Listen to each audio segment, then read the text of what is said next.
বিয়ের দিন আমার শালিকে আমার অনেক পছন্দ হয়ে যায়।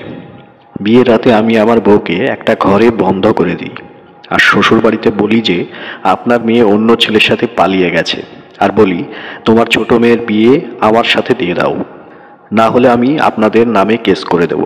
আমার বিয়ে আমার শালির সাথে হয়ে যায় আর আমি খুশি হয়ে ঘরে গেলাম। আর যখন ঘুমটা তুলি তখন আমার পায়ের তলার মাটি সরে গেল, কারণ সে তো আমি অন্য শহরে চাকরি করতাম। যখন নিজের পরিবারের সাথে দেখা করার জন্য শহরে ফিরে এলাম, তখন আমার মা আমার বিয়ের ব্যবস্থা করতে লাগলো আর তাড়াতাড়ি মেয়ে দেখতে শুরু করে দেয়। আমি অনেক বারণ করেছিলাম, কিন্তু সে মানেনি। বলল, অনেক কষ্ট করে তুমি ফিরে এসেছো, এখন বিয়ে করেই যাবে। তাহলে তুমি বারবার এখানে আসবে, অন্তত তোমার মুখ তো আমি দেখতে পাবো। মা একজন চেনা পরিচিত আত্মীয়র সাথে মিলে আমার বিয়ে একটা ভালো ঘরে ঠিক করে ফেললো। মা আমাকে বলেছিল মেয়েকে অনেক সুন্দর দেখতে আর ফর্সা এবং শিক্ষিত। মা তার হবু বৌমার এত প্রশংসা করেছিল যে বলার নয়। মা মেয়েদের বাড়ির লোকদের বলেছিল যে আমি চাকরির জন্য অন্য শহরে চলে যাব, সেই জন্য তাড়াতাড়ি বিয়ে দিতে হবে। তখন তারা বলে যে মেয়ের বিয়ে তারা অনেক ধুমধাম করে দিতে চায়, সেজন্য অন্তত কম করে 1 সপ্তাহ সময় লাগবে। দুই পরিবারে জোর কদমে বিয়ের প্রস্তুতি চলছিল। আমি আমার ছোট বোনকে চকলেট এনে দিই, তার থেকে তার হবু বৌদির নম্বর নিই। আমি জানতাম আমার বোন জবা একটা চকলেটের বিনিময়ে নিজের প্রাণও দিয়ে দেবে। জবা আমার কাছ থেকে চকলেট নিয়ে আমাকে কথা দেয় যে সে আমাকে তার হবু বৌদির নম্বর এনে দেবে। যখন মা নিজের বৌমার জন্য চুড়ির সাইজ নিতে যায়, তখন জবা আমাকে একটা নম্বর এনে দেয় আর আমাকে বলে এই নম্বরটা আমার হবু বউ নাজিয়া আর তার বোন হিনা দুজনেই ব্যবহার করে। আমি সেই নম্বরটা সাবধানে রেখে দিই আর ভেবেছিলাম সঠিক সময়ে নাজিয়াকে ফোন করে নেব আর বিয়ের আগে তার সাথে একবার দেখা করতে চাইব, কারণ এখনো পর্যন্ত আমি নাজিয়াকে দেখিনি। আমাদের এখানে ফটো দেখানোর নিয়ম ছিল না, আর বিয়ে এত তাড়াতাড়ি ছিল যে এর মধ্যে দেখা করাও হলো না। বিয়ের প্রস্তুতি করতে করতেই দিন তাড়াতাড়ি চলে যাচ্ছিল। আমাদের ঘরের নিচে বাবা অনেক দিন আগেই একটা ঘর বানিয়েছিল। পরিষ্কার করানোর সময় সেই ঘরে সমস্ত পুরনো জিনিস রেখে বাকি ঘর পরিষ্কার করে দিয়েছিলাম। এই ঘরের ব্যাপারে আমার মা ছাড়া আর কেউ জানতো না, কারণ সেটা অনেক দিন আগে তৈরি করা হয়েছিল আর এখন সেটাকে কেউ ব্যবহারও করতো না। সারাদিন এত ব্যস্ততার মধ্যে কাটতো যে নাজিয়া ফোন করার সময় পেতাম না। আমি এমন একটা সময় নাজিয়াকে ফোন করতে চাইতাম যখন আমার আশেপাশে কেউ থাকবে না আর আমি নাজিয়ার সাথে শান্তিতে কথা বলতে পারবো। কিন্তু বিগত 2 দিন ধরে আমি এমন কোনো সুযোগই পাইনি। আর আমার বিয়ের দিন চলে আসে। বিয়ের 1 রাত আগে আমি আমার ঘর সাজানোর জন্য সারা রাত জেগেই কাটিয়ে দিই। শুধু ঘর সাজানোর পর আমার মনে অদ্ভুত অদ্ভুত ইচ্ছা হতে থাকে আর প্রথমবার বিয়ে নিয়ে আমার মধ্যে একটা অদ্ভুত উন্মাদনা তৈরি হতে থাকে। আমি নাজিয়ার সাথে কথা বলার জন্য ফোন করতেই যাব, সেই সময় আমার বড় বোন এসে আমাকে বলে আগে বাজারের কিছু কাজ করে দাও, কারণ এখনই সন্ধ্যা হয়ে যাবে আর বরযাত্রী নিয়ে যেতে হবে। আমার মনে মনে রাগ হচ্ছিল, কারণ আমি চেয়েও নাজিয়ার সাথে কথা বলতে পারছিলাম না আর না তার সাথে দেখা করতে পারছিলাম। আমি আমার এক বন্ধুকে সাথে নিয়ে বাজারে চলে গেলাম। তখন আমার বন্ধু জিজ্ঞাসা করে, বৌদির মুখ দেখে তুমি তাকে কি উপহার দেবে? তখন বন্ধুর এই কথা শুনে আমি ভাবনায় পড়ে গেলাম, কারণ এই ব্যাপারে তো আমি কিছু ভাবিনি আর আমি এটাও জানতাম না যে নাজিয়া কি পছন্দ করে।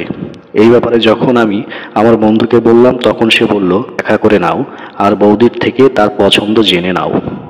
আমার বন্ধু সেলিমের কথা আমার ঠিক বলে মনে হয়। এই বাহানায় আমার নাজিয়ার সাথে কথাও হয়ে যাবে।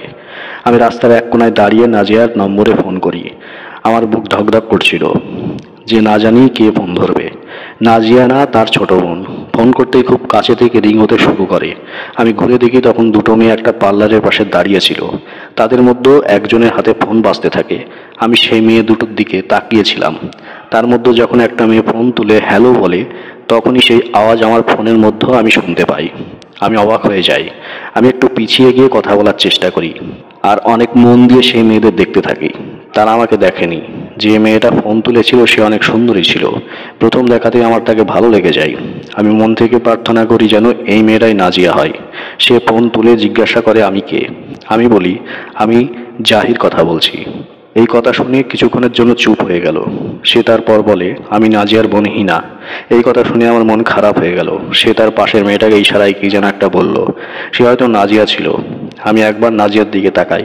তখন মনে হলো আমার মন ভেঙে যাবে, কারণ হিনার সামনে নাজিয়া দেখতে মোটেও ভালো লাগছিল না।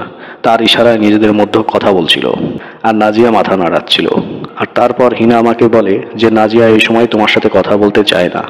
সন্ধেবেলা তোমাদের দুজনের বিয়ে, সেই জন্য সে লজ্জা পাচ্ছে। যদি তোমার কোনো জরুরি কথা থাকে তবে আমাকে বলতে পারো। আমি এত উদাস হয়ে গেছিলাম যে কিছু না বলে আমি ফোন কেটে দিই আর সেখান থেকে চলে যাই। কিছুক্ষণ পরে আমার আবার ফোন বাজতে থাকে। আমি দেখলাম হিনা আমাকে ফোন করেছিল, কিন্তু এই মুহূর্তে আমি কারোর সাথে কথা বলতে চাইছিলাম না। আমি উদাস হয়ে নিজের ফোন বন্ধ করে দিলাম। বোনের জন্য কিছু জরুরি জিনিস কিনে এনে আমি বাড়ি ফিরে আসি। আমি মুখ দেখার নিয়মের জন্য কোনো জিনিস কিনিনি। আমি এটা বুঝতে পারছিলাম না যে মা কি দেখে নাজিয়াকে আমার জন্য পছন্দ করেছে। কারণ যত গুণ মা বলেছিল সেই সব গুণ তো আমি হিনার মধ্যে দেখতে পাচ্ছিলাম। যখন আমি বাড়ি পৌঁছালাম তখন সবাই বরযাত্রী যাওয়ার জন্য তৈরি হচ্ছিল। আমি ভাবলাম যে আমি এই ব্যাপারে বড় বোনের সাথে কথা বলবো, কিন্তু সে তার নিজের বাচ্চা নিয়ে এতটাই ব্যস্ত ছিল যে আমাকে দেখেই আরো কাজ ধরিয়ে দিল। অন্যদিকে আমার মা চিৎকার করে বলছিল বরযাত্রী বেরোবে আর তুমি এখনো তৈরি হওনি। আমি বাধ্য হয়ে নিজেকে তৈরি করে নিলাম, কিন্তু আমার একটু ইচ্ছা ছিল না। আমি তৈরি হয়ে বরযাত্রীর সাথে বেরিয়ে পড়লাম। অনেক ভালোভাবে নাজিয়াদের বাড়ির লোক সব গুছিয়েছিল, আত্মীয়রা অনেক কম ছিল, আর নাজিয়ার সাথে আমাকে 7 পাকে বেঁধে দেওয়া হলো। আমি একবারও নাজিয়ার দিকে তাকাইনি। আমার চোখ সবসময় হিনাকে খুঁজছিল, কিন্তু পর্দা থাকার জন্য আমি তাকে খুঁজে পাচ্ছিলাম না। কেউই বরযাত্রীর ঘরের দিকে আসেনি। আমি নাজিয়াকে মায়ের সাথে গাড়িতে বসিয়ে দিলাম আর নিজের ড্রাইভারের সাথে বসে গেলাম। আমি নাজিয়ার মুখের দিকে তাকাইনি, আর না আমি তার মুখ দেখতে চাইছিলাম। আমি পার্লারের সামনে ভালোভাবে দেখে নিয়েছিলাম আর আমার মন ভরে গেছিল। কিছুক্ষণ পর পর আমার মনে হচ্ছিল মা কেন হিনাকে ছেড়ে দিয়ে নাজিয়াকে আমার জন্য বেছে নিয়েছিল। এর হয়তো একটাই কারণ ছিল যে নাজিয়ার হিনা সৎমন ছিল না। হিনা নাজিয়ার মামার মেয়ে ছিল, আর মামার মৃত্যুর পর নাজিয়ার বাবা তাকে নিজের বাড়িতে বসে থাকে। হয়তো সেজন্যই বিয়ের জন্য নাজিয়ার কথা আগে ভেবেছিল। কিন্তু সে যাই হোক, আমার মনে হচ্ছিল যে আমি তাড়াহুড়োই ভুল সিদ্ধান্ত নিয়েছিলাম। এখন আমি আমার এই ভুলের জন্য সারা জীবন ভুলের মাসুল দিতে চাইছিলাম না। সেই জন্য যখন আমার বোন রান্নাঘরে আমাদের জন্য দুধের ব্যবস্থা করছিল, তখন আমি চুপ করে তার গ্লাসে বেহুশ হয়ে যাওয়ার ওষুধ মিশিয়ে দিই আর বোনকে বলি বৌদিকে গিয়ে এই দুধটা খাইয়ে দাও। আমি কিছুক্ষণ পর আসছি বন্ধুর সাথে দেখা করে। আমার ছোট বোন অনেক সোজা সরল ছিল। সে তখনই আমার কথা মেনে নেয়। আমি তাকে একটা চকলেট বার করে দিই, আর সে চকলেট পেয়েই দুধের গ্লাস নিয়ে আমার ঘরে চলে গেল। আমি বন্ধুর সাথে দেখা করার নাম করে ঘরে লুকিয়ে পড়লাম আর অপেক্ষা করতে থাকলাম।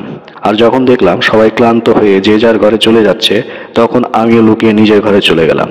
আমি ছোট বোনকে ঘুষ দিয়েছিলাম বলে সে তার কাজ ঠিক করেছিল। যখন আমি ঘরে গেলাম তখন দেখি আমার বউ বেহুশ হয়ে পড়েছিল। আমার কাছে সময় কম ছিল। আমি তাড়াতাড়ি সেই পুরনো ঘরের দরজাটা খুলি যেটা আমার ঘরের মধ্য দিয়ে ছিল, আর তাড়াতাড়ি বউকে নিয়ে সে ঘরে রেখে আসি। তার জ্ঞান ফেরার পর সে শত চিৎকার করলেও তার আওয়াজ কেউ শুনতে পাবে না। সেই ঘরের দরজা এতটাই মজবুত ছিল যে ভিতরের আওয়াজ বাইরে আসার কোনো উপায় ছিল না। সে ঘরে হাওয়া ঢোকার রাস্তা ছিল। আমি জানতাম যে সে এত তাড়াতাড়ি মরবে না। যখন আমার ইচ্ছা পূরণ হয়ে যাবে তখন আমি নিজেই তাকে ডেকে দেব। আমি কোনো কিছু না দেখিয়ে তাকে সে ঘরে রেখে আসি। আমার ভয় ছিল যে না জানি কেউ আমার পেছনে ঘরে না চলে আসে। সে ঘরের দরজা ঠিক করে বন্ধ করার পর আমি আমার ঘরের কার্পেট ভালো করে আবার পেতে দিই, আর যেভাবে ঘরে গেছিলাম সেভাবেই ঘর থেকে ফিরে চলে আসি আর ঘরের বাইরে বেরিয়ে গেলাম। ঘরের বাইরে যাওয়ার পর আমি আমার ঘরের দরজা লক করে দিই আর ঘন্টা বাজাতে থাকি। যেমন ভেবেছিলাম তেমনি দরজা খোলার জন্য আমার মা আসে আর আমাকে বাইরে দাঁড়িয়ে থাকতে দেখে রেগে যায় আর বলে, নতুন বউকে একলা ছেড়ে কোথায় চলে গেছিলে? আমি ভালোবেসে মায়ের কাঁধে হাত রেখে বলি যে বন্ধু ডেকেছিল, আমরা দুজন মিলিয়ে চলো তোমার বৌমাকে দেখতে যাই। তুমি তো এখনো আমাকে তার মুখটা দেখাওনি।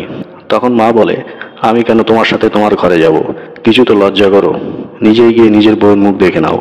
আমি জোর করে মায়ের কাঁধ ধরে মাকে ঘরে নিয়ে গেলাম। চলো আমরা দুজন একসাথে মিলে তোমার বৌমাকে দেখাবো। আমার প্ল্যান অনুসারে যখন আমি আর মা ঘরে ঢুকলাম তখন মা দেখে চিন্তিত হয়ে গেল যে নাজিয়া ঘরে ছিল না। মা চিৎকার করে সারা বাড়ির লোক জড়ো করে ফেলেছিল, কিন্তু নাজিয়া ছিল না, আর না তাকে খুঁজে পাওয়া যাবে। হঠাৎই আমি মাকে বলি, যখন এমন বাড়ির দরজার কাছে আসছিলাম তখন ট্যাক্সি করে একটা মেয়েকে চলে যেতে দেখি। সে কি নাজিয়া ছিল? কিন্তু ট্যাক্সিতেও একটা ছেলেও তো ছিল।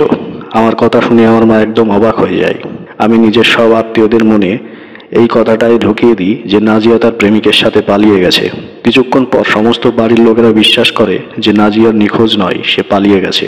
তখন মা নাজিয়ার বাড়ির লোককে ফোন করে সব কথা বলে দেয়। কিছুক্ষণ পর নাজিয়ার বাবা চলে আসে। সেই কথা মানতেই রাজি ছিল না যে তার মেয়ে এমন কিছু করতে পারে। তার মেয়ের উপর তার পুরো ভরসা ছিল। নাজিয়ার বাবাকে বলি, আমি নিজে তাকে তার প্রেমিকের সাথে পালিয়ে যেতে দেখেছি। আমি তার সাথে খুব বাজে ব্যবহার করি, আর সে সব কিছু মুখ বন্ধ করে বাধ্য হয়ে শুনতে থাকে। আমি নাজিয়ার বাবাকে ধমকি দিই যে সে তাকে খুঁজে আনুক, নাহলে আমি তার বিরুদ্ধে কেস করে দেব যে সে সব জেনে শুনে তার মেয়েকে আমার সাথে বিয়ে দিয়েছে, আর তার মেয়ে তার প্রেমিকের সাথে পালিয়ে গিয়ে আমার সম্মান নষ্ট করে দিয়েছে। নাজিয়ার বাবা একজন সম্মানীয় ব্যক্তি ছিল। সে আমাকে বোঝাতে থাকে যে বেটা দাগ তোমার সম্মানে লাগেনি, এটা তো আমাদের বদনাম। আমি কখনো ভাবতেও পারিনি যে আমার মেয়ে এমন কিছু কখনো করতে পারে। আমি রেগে বলি, একদিন পর আমার রিসেপশন, আমার সব বন্ধুরা আসবে, আমি তাদের কি বলবো? লোকে আমার সম্বন্ধে কে কি বলবে? যে আমার বউ প্রথম রাতে আমাকে ছেড়ে চলে গেছে, তোমার মেয়ে আমাকে বদনাম করে দিল, এখন তুমি কিছু একটা করো। আমার কথা শুনে চিন্তিত হয়ে নাজিয়ার বাবা আমার দিকে তাকালো যে সেই বা কি করবে। আমি সুযোগের সৎ ব্যবহার করে নাজিয়ার বাবাকে বলি যে সে আমার বিয়ে হিনার সাথে দিয়ে দিক, যাতে আমি লোকের সামনে বলতে পারি এটা আমার বউ। আমার কথা শুনে নাজিয়ার বাবার হুঁশ উড়ে গেল, আর সে বলতে থাকে যে এটা কি করে সম্ভব? আমি কি করে তোমার বিয়ে হিনার সাথে দিতে পারি, যেখানে এখনো নাজিয়া তোমার বউ? আমি তাকে বললাম, আমি খুব ভালো করে জানি নাজিয়ার হিনা নিজের বোন ছিল না, সেই জন্য নাজিয়ার অপরাধ ঢাকতে তুমি হিনার বিয়ে আমার সাথে দিয়ে দাও না, এই কথা সমাজে ছড়িয়ে যাবে আর আমার পাশাপাশি তোমার সম্মানহানি হবে। নাজিয়ার বাবা আমার কথা মেনে নেয় আর বলল হয়তো এটাই এখন ঠিক হবে, যাতে আমাদের সম্মান বাঁচাতে পারে। পরের দিনই হিনার সাথে আমার বিয়ে দিয়ে দেওয়া হয়, আর আমি ভীষণ খুশি হই। একটা বড় আর মুশকিল প্ল্যান সফল হয়েছিল। আমি সারা জীবনে এইভাবে নাজিয়ার সাথে জীবন করতে চাইনি। আমি ভেবে নিয়েছিলাম যে হিনাকে বিয়ে করার পর আমি চুপ করে নাজিয়াকে মুক্ত করে দেব। যখন নাজিয়া সবাইকে সত্যি বলবে, তখন আমি বলবো নাজিয়া যার সাথে পালিয়ে গেছিল সে তাকে ছেড়ে দিয়েছে, আর নিজেকে নির্দোষ প্রমাণ করার জন্য সে আমাকে দোষী বানাচ্ছে। হিনাকে বিয়ে করে আমি আমার সাথে বাড়ি নিয়ে এলাম, আর সে ঘরে আমার জন্য অপেক্ষা করছিল। আমি একটু সময় নষ্ট না করে ঘরে চলে যাই, আর দরজা বন্ধ করে তার কাছে চলে যাই। আমার মন খুশিতে লাফাতে থাকে। আমি যাকে ভালোবেসেছিলাম সে আমার শালী ছিল, আর আমি অনেক কষ্ট অনেক প্ল্যান বানানোর পর তাকে আমার বউ হিসাবে পেয়েছিলাম। হিনার জন্য সুন্দর একটি আংটিও কিনেছিলাম। যখনই আমি ঘোমটা তুলি তখনই আমার পায়ের তলার মাটি সরে যায়, কারণ এটা হিনা নয়, নাজিয়া ছিল। আমার মনে হলো আমার সব পৃথিবী ঘুরে গেল। আমি অনেক অবাক হয়ে জিজ্ঞাসা করি, তুমি এখানে কি করছো? সে বলে, তুমি নিজেই তো আমাকে বিয়ে করে এখানে নিয়ে এসেছো। আমি নাজিয়ার করা অপরাধের সাজা ভোগ করতে এসেছি। আমি আশ্চর্য হয়ে জিজ্ঞাসা করলাম যে তুমি কে? সে বলল যে আমি হিনা, যাকে তুমি নাজিয়ার বদলে বউ করে এনেছো। শ্যামলা দেখতে মেয়ে যাকে আমি নাজিয়া ভাবছিলাম সে আসলে হিনা ছিল। আমার মাথা ঘুরে গেল। আমার যার সাথে বিয়ে হয়েছিল সেই ছিল যাকে আমি দেখেই ভালোবেসেছিলাম। তাকে না দেখেই ঘৃণা করতে শুরু করি। আমি হিনাকে জিজ্ঞাসা করি, তোমার মনে আছে বিয়ের আগে আমি তোমাকে ফোন করেছিলাম? হিনা অবাক হয়ে আমার মুখের দিকে তাকাতে থাকে। তখন সে বলে, তুমি ফোনে একে নয় নাজিয়াকে করেছিলে, আর সেই আর কি করে নিজের নাম হিনা বলেছিল। সে আমার সাথে একটু মজা করতে চেয়েছিল, কিন্তু আমি কথা না বলেই ফোন কেটে দিই। আর যখন দ্বিতীয়বার নাজিয়া ফোন করে তখন আমি ফোন বন্ধ করে দিয়েছিলাম। আমার চোখের সামনে একদিন আগের ঘটে যাওয়া ঘটনা মনে পড়ে যায়, যখন আমি হিনা আর নাজিয়াকে একসাথে দেখেছিলাম। হিনা বলেছিল যে নাজিয়া তাকে ইশারায় চুপ থাকতে বলেছিল, কিন্তু হিনা তাকে বারবার বারণ করেছিল যে উল্টোপাল্টা কথা না বলতে। কিন্তু নাজিয়া প্রথম থেকেই ভীষণ মজা করতে পছন্দ করত, সেই জন্য সে কোনো বারণ শোনে না, আর ইয়ার কি করে সে হিনা হয়ে যায়। আমার মনে হচ্ছিল কেউ আমার ওপর আকাশ ভেঙে দিয়েছে। আমি যার জন্য পাগল ছিলাম তাকে আমি নিজের হাতে ওই অন্ধকার ঘরে বন্ধ করে দিয়ে এসেছিলাম। আমি কিছু না ভেবেই কার্পেট তুলে সে ঘরের দরজা খুলে নিজের দিকে গেলাম। হিনাও আমার পিছন পিছন নিচে নেমে গেল, কিন্তু সেই সময় আমার মাথায় শুধু নাজিয়ার চিন্তা হচ্ছিল। যখন আমি নিচে গেলাম তখন দেখলাম সে বেহুশ হয়ে পড়েছিল, তার মুখ এখনো ঘোমটা দিয়ে ঢাকা ছিল। যখনই আমি তার ঘোমটা তুলি তখনই তার চাঁদ মুখটা আমার চোখে পড়লো। আমি তখনই তাকে কোলে করে উপরে নিয়ে আসি, বিছানায় শুয়ে তার মুখে জলের ছিটে দিতে থাকি। কিছুক্ষণ চেষ্টা করার পর জ্ঞান ফিরে আসে, আর চুপ করে আমাকে দেখতে থাকে। আমার পিছনে থাকা অবাক হয়ে গেছিল যে এইসব কি হচ্ছে। যখন নাজিয়া পুরোপুরি জ্ঞান ফিরে আসে তখন আমি শান্তি পাই। তখন আমি নাজিয়া আর হিনাকে বসিয়ে সব সত্যি কথা বলে দিই। আমার কথা শুনে দুজনের অবস্থা খারাপ হয়ে যায়। তারা দুজনেই ঘৃণার চক্রে আমাদের দেখতে থাকে। আমি নাজিয়ার বলি, যতটা দোষ আমার আছে ততটাই দোষী তুমিও। তোমার বলা মিথ্যে কথা আমাদের তিনজনের সমস্যায় ফেলে দেয়। নাজিয়া বলতে থাকে যে সে আমাকে সত্যি বলতে চেয়েছিল, কিন্তু আমি শুনিনি, আর তার ফোন কেটে দিই। নাজিয়ার কথা তখন আমার শুনতেও ভালো লাগছিল না। আমি তার চরিত্রে দাগ লাগিয়েছি।